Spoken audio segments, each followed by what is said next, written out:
चलिए आज हम लोग पढ़ने वाले हैं समास।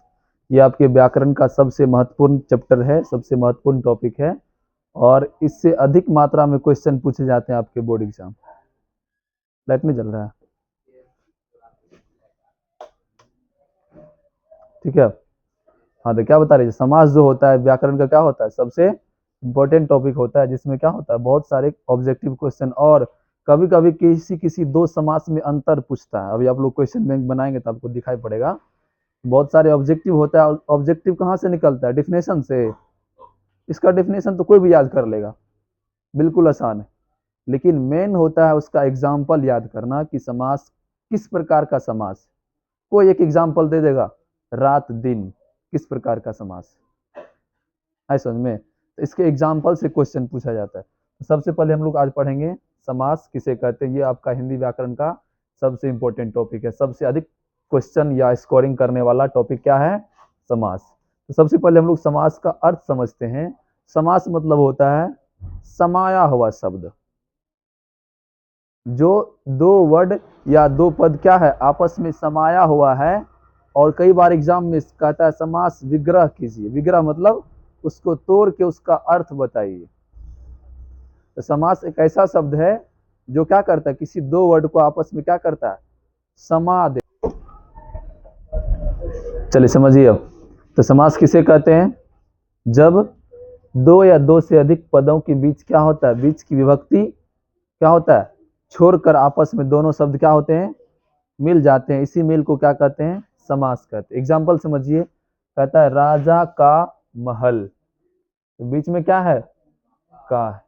यदि इस का को क्या करेंगे, यहाँ से रिमूव कर देंगे, हटा देंगे, तो क्या बन जाएगा, राजमहल बन जाएगा। क्या बन जाएगा, राजमहल बन जाएगा। तो ये जो दोनों शब्द मिल गया है, यही मेल क्या कहलाता है, क्या कहलाता है, समास। तो जब दो पद के बीच की विभक्ति जो है, इस विभक्ति को क्या करता है, छोड़कर आपस में क्या होते हैं, मिल जाते हैं, यही मेल क्या कहलाता है, समास कहलाता है। अगला समझिए, देश के लिए भक्ति, के लिए क्या है, विभक्ति है। आपको पता है कि कारक कितने प्रकार के होते हैं, 8 प्रकार के कारक होते हैं। आगे कारक के आधार पर समास के प्रकार होते हैं, ठीक है। तो देश के लिए क्या है, विभक्ति चिन्ह है, क्या है। यदि इस विभक्ति चिन्ह को या क्या करेंगे, के लिए को क्या करेंगे, हटा देंगे, तो क्या बच जाएगा, देश भक्ति। ये क्या बन जाएगा, देशभक्ति। यही मेल क्या कहलाता है, समास कहलाता है। क्या कहलाता है, समास कहलाता है। और एग्जाम्पल समझिए, विद्यालय, समझिए ध्यान से, विद्यालय। तो यह जो बना है विद्यालय, कैसे बना, ध्यान सुनिए। विद्या और आलय, बीच में क्या है, के लिए एक शब्द है।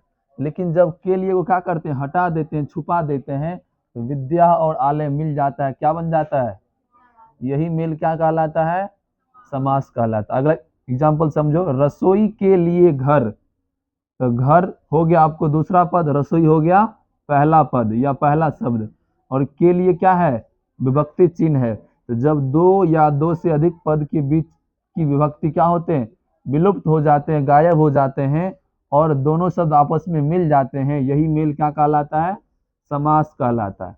तो रसोई के लिए घर, तो इसका समास क्या होगा, रसोई घर। इसका अपोजिट भी क्वेश्चन पूछ सकता है कि रसोई घर का समास विग्रह करें, तो क्या होगा, रसोई के लिए घर।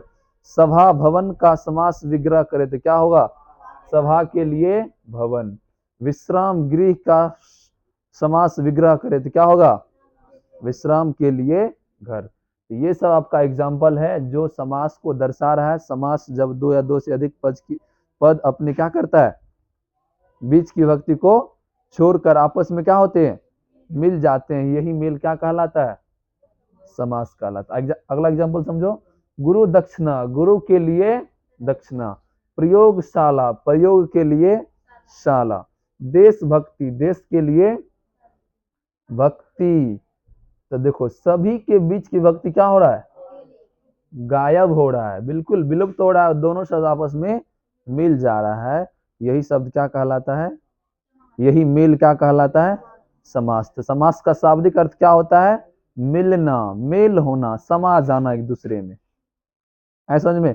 और जब क्या करता है, बीच के अंदर जो विभक्ति है वो विलुप्त हो जाते हैं, गायब हो जाते हैं और शब्द क्या होते हैं, मिल जाते हैं। यही मेल क्या कहलाता है, समास कहलाता है।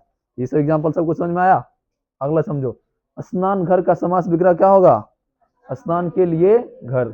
सत्याग्रह का समास विग्रह, यज्ञ के लिए शाला, इसका समास क्या बनेगा, डाक के लिए गाड़, इसके लिए क्या बनेगा, देव के लिए आलय क्या बनेगा, गाय के लिए शाला क्या बनेगा, गौशाला। आया समझ में। अब समझते हैं हम लोग समास के भेद। ध्यान समझिए, समास कितने भेद होते हैं, 6 भेद होते हैं। समास के कितने भेद, लेकिन किसी किसी बुक में आपको 7 भेद ही मिलेगा, लेकिन अभी सभी कंडीशन में आपको समास के 6 भेद ही लिखना है। एक और होता है नग्य समास, ठीक है। तो ध्यान समझिए, जब ऑब्जेक्टिव क्वेश्चन आएगा उसमें कितना टिक करना है आपको, 6 ही टिक करना है, ठीक है। पहला हो गया आपका अवयवी भाव समास। समास कितने प्रकार के, 6 प्रकार के। कौन 5 बोल रही है, समास कितने प्रकार के, 6 प्रकार के समास। पहला हो गया अवयवी भाव समास, दूसरा हो गया तत्पुरुष समास, तीसरा हो गया कर्मधारय समास, चौथा हो गया द्विगु समास, पांचवा हो गया द्वंद्व समास और छठा हो गया बहुव्रीहि समास। समास कितने प्रकार के, पहला बोलो,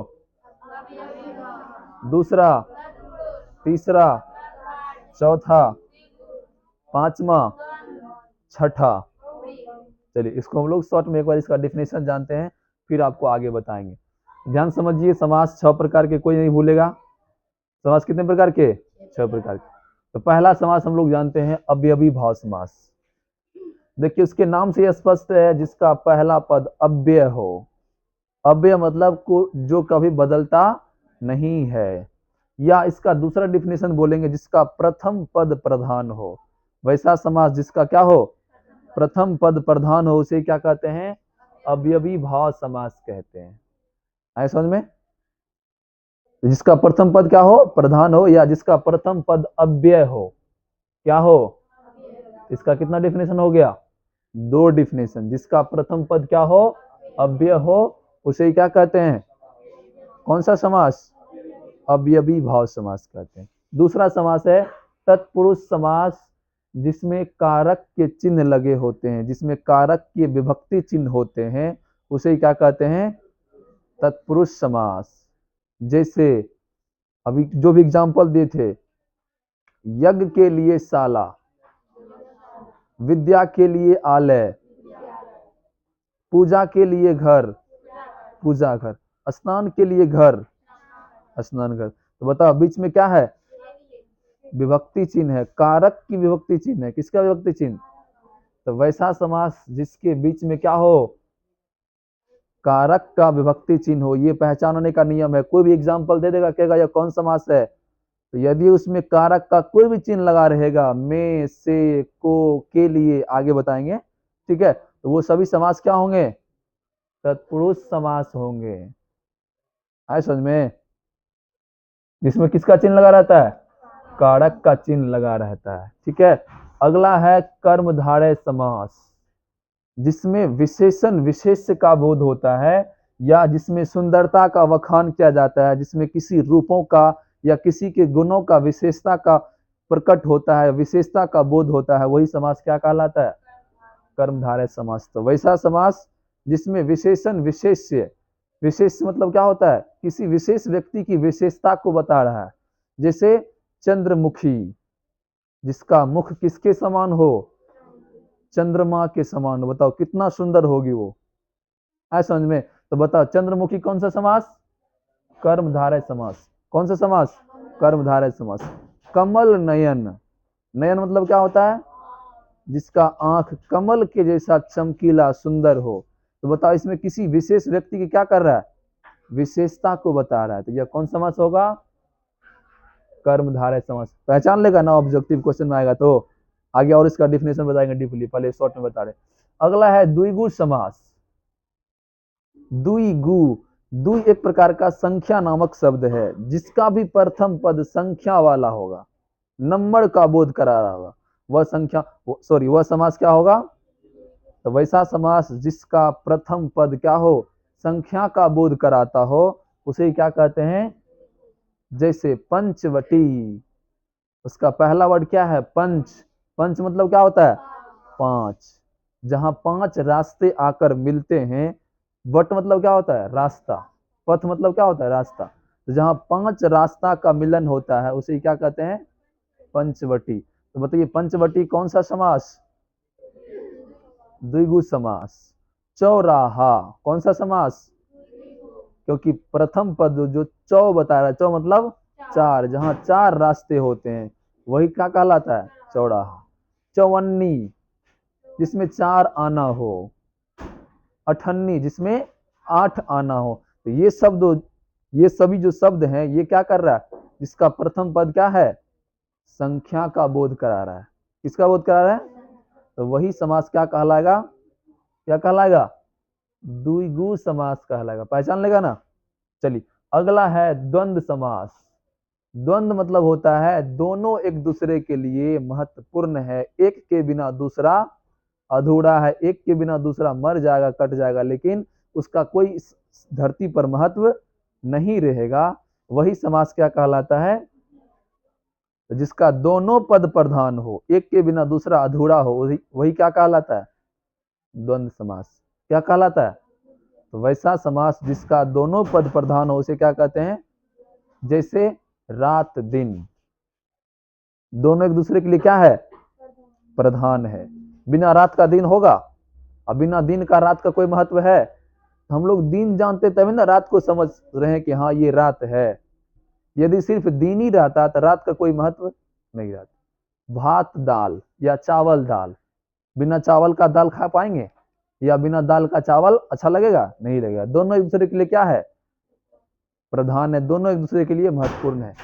सीताराम, गौरी शंकर, राधा रानी या राधा कृष्ण, ये क्या है? एक दूसरे के लिए पूरक है, एक दूसरे के लिए महत्वपूर्ण है। इस प्रकार का समास क्या कहलाएगा? क्या कहलाएगा? द्वंद्व समास कहलाएगा। ठीक है। अगला है बहुब्रीहि समास, जिसका कोई पद प्रधान नहीं हो। जैसे लंबोदर, अलग ही वर्थ मतलब अलग ही शब्द का मीनिंग बता रहा है, इसका कोई पद प्रधान नहीं है। चतुर्भुज, बताओ चतुर्भुज कौन सा समास? कौन सा समास बोलो? द्विगु समास। वेरी गुड, क्योंकि इसका प्रथम पद क्या है? चार है। कहता जिसकी चार भुजाएं हो उसे ही क्या कहते हैं? चतुर्भुज कहते हैं। क्या कहते हैं प्रभास? त्रिनेत्र, त्रिशूल, ये सभी समास क्या होंगे? द्विगु समास। लेकिन बहुब्रीहि समास किसे कहेंगे? वैसा समास जिसका कोई पद प्रधान नहीं हो बल्कि अलग ही भाव का अर्थ व्यक्त करता हो, उसे क्या कहते हैं? बहुब्रीहि समास। जैसे लंबोदर, गजानंद, आगे इसका बहुत सारा एग्जाम्पल है। तो आपको समझ में आया कितने प्रकार के होते हैं समास? कितने प्रकार के? 6। चलिए समझिए अब क्या होता है अवयवी भाव समास। अभी जस्ट बताए थे जिसका पहला पद क्या हो? अव्यय हो। या वैसा समास जिसका पहला पद क्या हो? प्रधान हो, उसे क्या कहते हैं? अवयवी भाव समास कहते हैं। अव्यय मतलब क्या होता है? जो कभी बदलता नहीं है। तो अवयवी भाव समास किसे कहते हैं? जिस समास का पहला पद प्रधान हो उसे क्या कहते हैं? अवयवी भाव समास कहते हैं। दूसरा डिफिनेशन, वैसा समास जिसका प्रथम पद क्या हो? अव्यय हो, उसे क्या कहते हैं? अवयवी भाव समास कहते हैं। अव्यय का मतलब क्या होता है? वैसा सब जो नियत रहता है, कांस्टेंट रहता है, कभी बदलता नहीं है। ठीक है। इसका एग्जाम्पल देखो ध्यान से।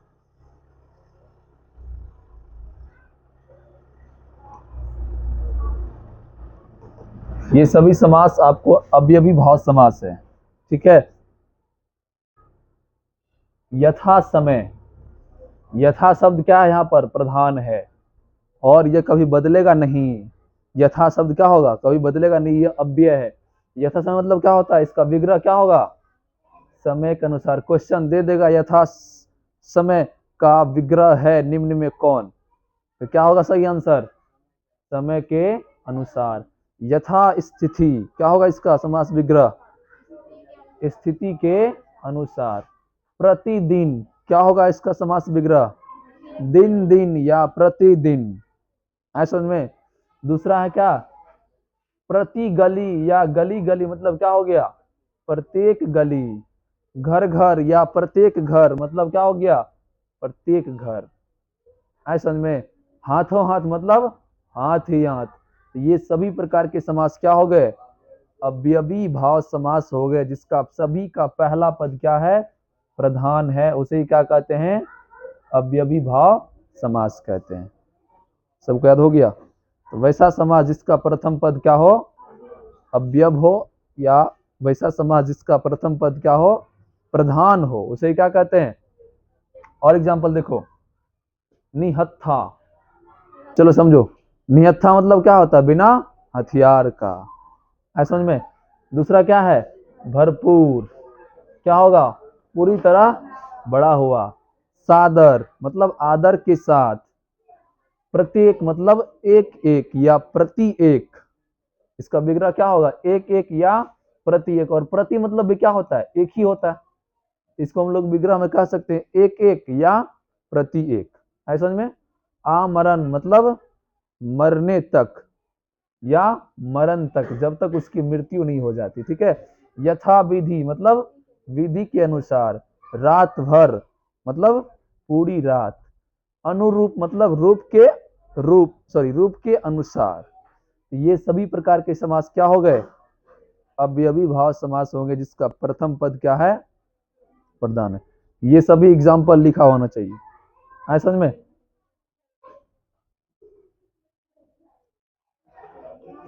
चलिए अगला है तत्पुरुष समास। यह जो होता है बहुत बड़ा होता है, सबसे बड़ा समास यही है।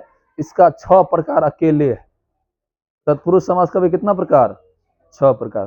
तत्पुरुष समास किसे कहते हैं? जिसमें कारक की विभक्ति चिन्ह लगा रहता है, उसे क्या कहते हैं? तत्पुरुष समास। वैसा समास जिसमें कारक का चिन्ह लगा रहता है, उसे क्या कहते हैं? तत्पुरुष समास। यही पहचानने का सबसे आसान तरीका है। आप सबको पता है ना कारक क्या होता है? किस कारक का कौन सा चिन्ह होता है? कारक का चिन्ह क्या होता है? सॉरी, कर्ता कारक का चिन्ह क्या होता है? ने। कर्म कारक का? संप्रदान का? से। तो उसी प्रकार जितने प्रकार के कारक होते हैं ना, उससे 2 कम प्रकार के होते हैं। क्या क्या होते हैं? तत्पुरुष समास होते हैं। तत्पुरुष समास कितने प्रकार के? 6 प्रकार के। इसका डेफिनेशन सबको समझ में आया? वैसा समास जिसके बीच में क्या लगा रहता है? कारक का विभक्ति चिन्ह लगा रहता है, उसे क्या कहते हैं? तत्पुरुष समास। यह कितने प्रकार के? 6 प्रकार के। सबसे पहला कर्म तत्पुरुष समास। तो कर्म तत्पुरुष समास कैसे समझेंगे? जब क्या लगा रहेगा? के लिए।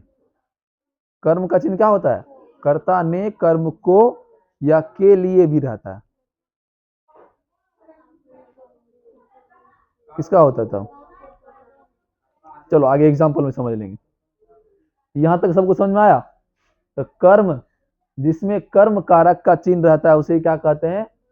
कर्म तत्पुरुष समास। जिस समास में करण कारक का चिन्ह रहता है, उसे क्या कहते हैं? करण तत्पुरुष समास। जिसमें संप्रदान कारक का चिन्ह रहता है, उसे संप्रदान तत्पुरुष समास। जिसमें आपादान कारक का चिन्ह रहता है, उसे क्या कहते हैं? आपादान तत्पुरुष समास। जिसमें संबंध कारक का चिन्ह रहता है, उसे क्या कहते हैं? संबंध कारक तत्पुरुष समास। और जिसमें अधिकरण कारक का चिन्ह रहता है, उसे क्या कहते हैं? अधिकरण तत्पुरुष समास। तो तत्पुरुष समास कितने प्रकार के? 6 प्रकार के। इसको पहचानने का नियम क्या है? जब उसमें कारक का विभक्ति चिन्ह लगा रहेगा तो वही क्या होगा? तत्पुरुष समास। इसका प्रकार से एग्जाम्पल नहीं आएगा, लेकिन जितना भी इसका एग्जाम्पल देंगे सब किसका एग्जाम्पल हो जाएगा? तत्पुरुष समास का। ठीक है? इसका प्रकार से बहुत कम क्वेश्चन आता है। सीधा पूछेगा कि निम्न में कौन तत्पुरुष समास है। तो कैसे पहचानेंगे? जिसमें कारक का विभक्ति चिन्ह लगा रहेगा। कौन सी सब? को, के लिए, ने। सॉरी, ने नहीं रहेगा। कर्ता कारक नहीं होता। कर्ता कारक का तत्पुरुष समास नहीं होता है, कर्म से शुरू होता है। क्या बोली? कुछ पूछ रहे थे, बोलो। देगा नहीं तो? हाँ, उसका विग्रह करके खुद आपको समझना पड़ेगा। आगे देखिए ना अभी एग्जाम्पल में। तो वही है ये तत्पुरुष समास कितने प्रकार के? 6 प्रकार के। ठीक है? समझिए इसका एग्जाम्पल अभी जस्ट इससे पहले बताए भी थे। आपको सीधा क्वेश्चन पूछेगा कि विद्यालय कौन सा समास है। ठीक है? एग्जाम्पल क्या रहेगा, विद्यालय कौन सा समास है, तो विद्यालय का क्या करना पड़ेगा, समास विग्रह करना पड़ेगा कि विद्यालय किसको कहते हैं, जहां विद्या विद्या के लिए आलय बनाया जाता है, विद्या के लिए घर बनाया जाता है। आलय मतलब क्या होता है, घर। जो विद्या के लिए आलय बनाया है, के लिए आ गया ना, इसके बीच में क्या आया, के लिए, इसका मतलब यह कौन समास है, कौन समास है ये, तत्पुरुष समास है। रसोई घर कौन सा समास, रसोई समास, तत्पुरुष समास। सभा भवन कौन सा समास, कैसे, क्योंकि इसका जब विग्रह करेंगे तो क्या बनेगा, क्या बनेगा इसका विग्रह, सभा के लिए भवन। ठीक है। दूसरा विश्राम गृह, क्या होगा इसका, विश्राम के लिए घर या विश्राम के लिए गृह। तो यह सभी प्रकार के समास क्या होंगे, तत्पुरुष समास। गुरु दक्षिणा, गुरु के लिए दक्षिणा, तो के लिए शब्द आ रहा है, ये सब क्या होंगे, तत्पुरुष समास होंगे। आइए इसका प्रकार भी देखते हैं। तो सबसे पहले हम लोग देखेंगे कर्म तत्पुरुष समास। तो कर्म का चिन्ह क्या होता है, क्या होता है, को होता है। चलो समझो। तो कर्म तत्पुरुष समास मतलब जैसे एग्जांपल दे देगा, स्वर्ग प्राप्त कौन सा समास है, इस प्रकार का तत्पुरुष समास है। तो स्वर्ग प्राप्त, प्राप्त का क्या करेंगे हम लोग, विग्रह करेंगे, तो क्या बनेगा, स्वर्ग को प्राप्त। जो व्यक्ति स्वर्ग को प्राप्त कर जाता है उसे क्या कहते हैं, स्वर्ग प्राप्त कहते हैं।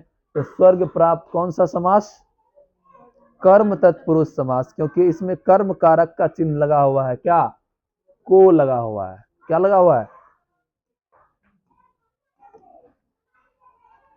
तो कर्म तत्पुरुष समास का चिन्ह क्या होता है, को होता है।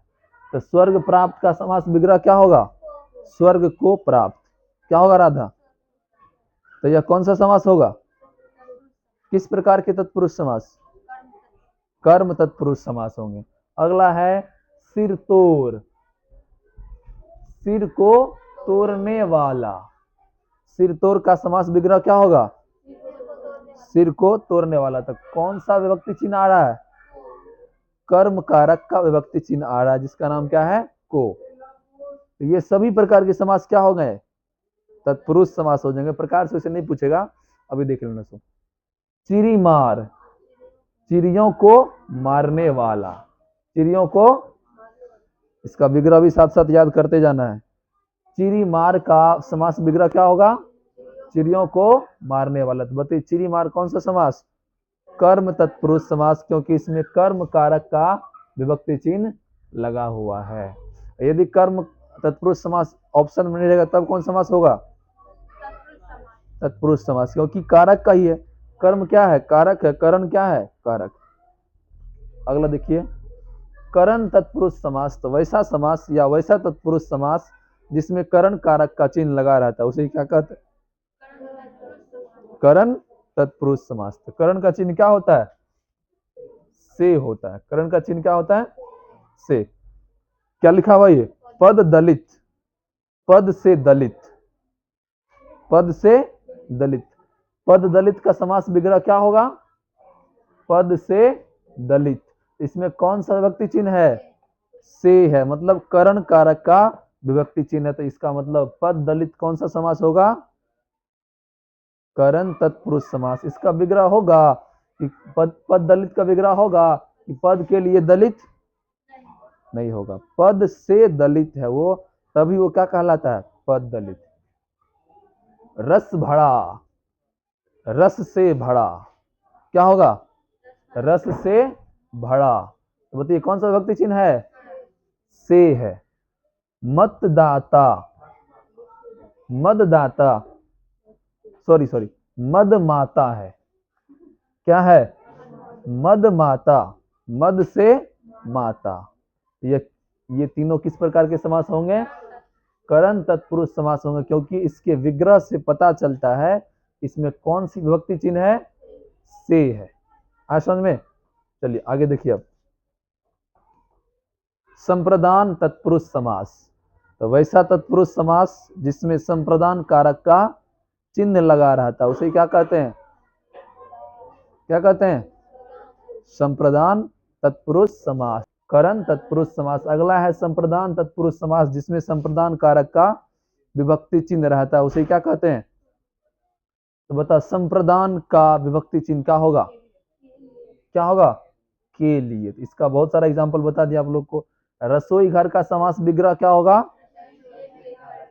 देशभक्ति का समास विग्रह पुत्र शोक का, पुत्र के लिए शोक, शोक मतलब दुख। अगला है आपादान तत्पुरुष समास, जिसमें आपादान कारक के चिन्ह लगे होते हैं, वही क्या कहलाते हैं? आपादान तत्पुरुष समास। तो बताइए, आपादान कारक के विभक्ति चिन्ह क्या होते हैं? से होते हैं और के लिए भी होते हैं। अच्छा सॉरी, इसका पहले वाला है ना, से होते हैं। क्या होते हैं? से। तो नेत्रहीन, नेत्र से, धनहीन, पुत्रहीन, ये सब क्या हो गया? किस प्रकार का समास? आपादान तत्पुरुष समास। अगला है संबंध तत्पुरुष समास, ये सभी बता देते ना? चलो ठीक है। तत्पुरुष समास। अन्नदान, अन्न का दान, श्रम दान, श्रम का दान, मतलब सीधा समझना, जिसमें क्या लगा रहता है? कौन सा विभक्ति चिन्ह लगा रहता है? का, अर्थात किस कारक का? संबंध कारक का चिन्ह लगा रहता है, वही कौन सा समास होगा? संबंध तत्पुरुष समास होगा। ठीक है। राजभवन, राजा का भवन, राजपुत्र, राजा का पुत्र या पुत्र। ठीक है, अब समझिए ध्यान से। अब है अधिकरण तत्पुरुष समास। क्या हुआ? हाँ, उसमें और एग्जाम्पल ज्यादा है, इसी कारण उसको भी ऐड किया। अधिकरण तत्पुरुष समास, जिसमें अधिकरण कारक का क्या होता है? विभक्ति चिन्ह होता है। तो बताइए, अधिकरण कारक का चिन्ह क्या होता है? में होता है। क्या होता है? पुरुषों में उत्तम, पुरुषोत्तम। पुरुषोत्तम का समास विग्रह क्या होगा? जो पुरुष में उत्तम है, अर्थात भगवान राम। उसी को बोला जाता है क्या? मर्यादा पुरुषोत्तम राम, जो अपनी मर्यादा को सही सही निभाया, मतलब जो जो उसको रोल मिला है, सभी रोल को क्या किया? बहुत अच्छा से निभाया है। चाहे एक पिता का रोल हो, एक पुत्र का रोल हो, या एक पति का रोल हो, या एक पुत्र का भी रोल हो, पुत्र का भी रोल निभाया और राजा का भी रोल निभाया। तो जो सभी रोल को, सभी अदा को क्या किया? मर्यादा में रहते हुए निभाया है, वही कौन है? मर्यादा पुरुषों में उत्तम, अर्थात भगवान राम है। आए समझ में? चलिए, तो पुरुषों में उत्तम क्या होगा? क्या होगा? हाँ, दानवीर, दानों में वीर, जो दान करने में वीर, वही क्या हो गया? दानवीर। नरोत्तम, वही दोनों एक ही वर्ड है, जो नरों में उत्तम है या पुरुषों में उत्तम है। ठीक है। ध्यान मग्न, ध्यान में मग्न। तो समास के साथ साथ समास विग्रह भी सबको याद होना चाहिए। ठीक है, और किस प्रकार का समास है ये भी याद होना चाहिए। ठीक है, और इसके अलावा आप लोग के बहुत सारे एग्जाम्पल और बताते हैं जो आपको एग्जाम के लिए अच्छा है। तो सबसे पहला फिर से एक बार समझिए, कौन सा समास है? कर्म तत्पुरुष समास। कर्म का चिन्ह क्या होता है? क्या होता है? हाँ, अब समझिए ध्यान से। कहता है स्वर्ग प्राप्त, उसमें भी था ना, स्वर्ग को प्राप्त, कष्टा प्राप्त, सॉरी कष्टापत्र, कष्ट को आपत्र, ये सब क्या हो गया? कौन सा समास? हाँ, आशातीत, आशा को अतीत, ये सब कौन समास हो गया? हाँ, अतीत मतलब क्या होता है? बीता हुआ। ठीक है, अगला समझिए, गृह गत्र, गृह को आगत या गृहागत, ये क्या है? गृहागत, गृह को आगत। ठीक है, अगला क्या है? करण तत्पुरुष समास। वाग युद्ध, वाक से युद्ध, वाक मतलब क्या होता है? वाक,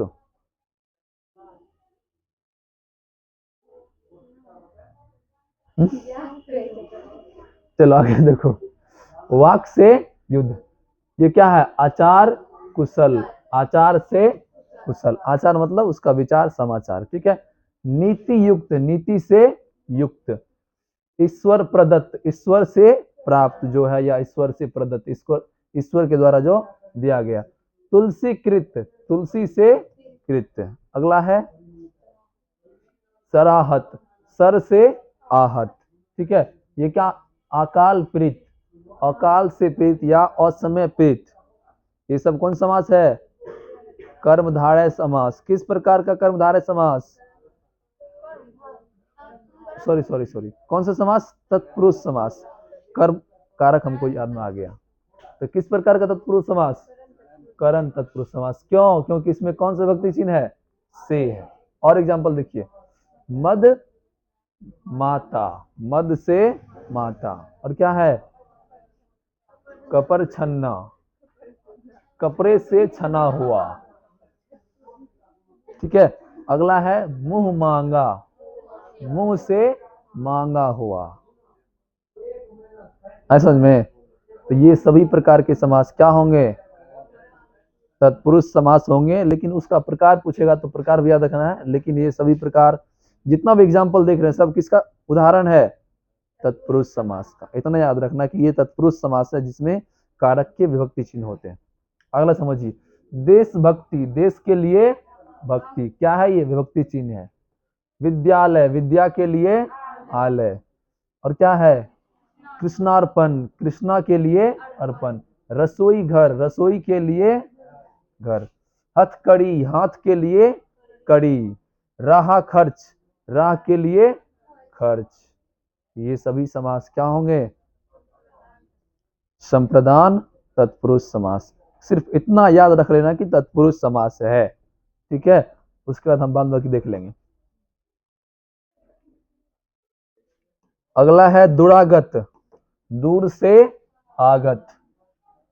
से किसका होता है? आपादान कारक का विभक्ति चिन्ह होता है। जन्मांध, जन्म से अंधा, ठीक है, जन्म से अंधा। अगला क्या? हाँ, कौन सी? दोनों में आता है। अच्छा कोई दिक्कत नहीं, सिर्फ तुम तत्पुरुष समास याद रखो, बार बार बाद में हम देख लेंगे, बोल अभी जस्ट। आगे देखो, रन विमुख, रन से विमुख। रन मतलब क्या होता है? युद्ध मैदान। रन छोड़ किसको बोला जाता है? जो रन को छोड़कर भाग जाता है, अर्थात भगवान कृष्ण। हाँ, भगवान कृष्ण भी एक बार रन को छोड़ के भाग गया था, महाभारत में देखना तुम लोग। ऋण मुक्त, ऋण से मुक्त। धर्म भ्रष्ट, धर्म से भ्रष्ट, ठीक है। देश निकाला, देश से निकाला। काम चोर, काम से जी चुराने वाला। ये सब समास विग्रह है, और विग्रह के साथ साथ समास का एग्जाम्पल भी आपको याद हो रहा है, ठीक है। अगला है संबंध तत्पुरुष समास, जो क्या कर रहा है? एक दूसरे से संबंध बता रहा है। विद्या अभ्यास, विद्या का अभ्यास। सेनापति, सेना का पति, ठीक है। पराधीन, पर के अधीन। राज दरबार, राजा का दरबार। ये सब क्या बता रहा है? संबंध बता रहा है। राजमहल। अगला है अधिकरण तत्पुरुष समास, जिसमें अधिकरण तत्पुरुष, अधिकरण कारक का विभक्ति चिन्ह लगा हुआ है। क्या है? स्नेह मग्न, स्नेह में मग्न, या प्रेम मुग्ध, प्रेम में मुग्ध, ठीक है। गृह प्रवेश, गृह में प्रवेश, ठीक है। अगला क्या है? विद्या प्रवीण, विद्या में प्रवीण। प्रवीण मतलब सबसे तेज तराक, सबसे अव्वल स्थान प्राप्त करने वाला, ठीक है। कवि क्या है? पुंगव, पुंगव, कवियों में पुंगव। ये क्या है? आप बीती, आप पर बीती, आप बीती मतलब जो बात खुद पर बीतता। ठीक है, अगला क्या है, हर फन मौला, हर फन में मौला मतलब हर कामों में हुनर होना, सभी कामों का जानकार होना। ठीक है, ये सब देखो नया नया वर्ड है, हर फन मौला, आप सबके लिए हमारे लिए भी ये सब क्या है, नया वर्ड है। और इस प्रकार का यदि क्वेश्चन आएगा एग्जाम में तो कहेगा कि मास्टर आप पढ़े भी नहीं किया मेरे, इसी कारण इसको भी याद रखना जरूरी है और अधिक से अधिक एग्जाम्पल को मेमोरी कार्ड में सेव करना है। ठीक है, और मेमोरी कार्ड में सेव कब होगा, जब आपके डायरी में होगा, जब आपकी कॉपी में होगा, नोट्स बुक में होगा, तभी ना उसको बार बार निहारेंगे। तो जो चीज निहारते हैं वही नहीं याद होता है।